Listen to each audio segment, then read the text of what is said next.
మద్దులు, కళ్ళు, ఇల్లీగల్ కళ్ళు, మందుల కళ్ళు అంటారు కదా, మందుల కళ్ళు, ఇతర వ్యసనాలు మరియు గంజాయి వాటి అందరికీ కూడా యూత్ దూరంగా ఉండి వాళ్ళ ఆరోగ్యాన్ని మంచిగా ఉంచుకోవాలనే ఉద్దేశంతో ఈరోజు ఒక ప్రోగ్రాం కండక్ట్ చేసినాం.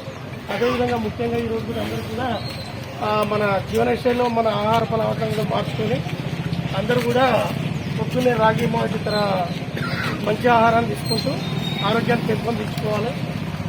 అందుకని చెప్పి ఈరోజు చిన్నగా మా పోలీస్ తరఫున రాగి మాల్ట్ ఒకటి అరేంజ్ చేశాము. అందరు కూడా రాగి మాల్ట్ తీసుకొని పోవాలి. దాన్ని కూడా అందరూ కూడా స్టీల్ గ్లాస్ వల్ల ఇప్పటి నుంచి కూడా మనం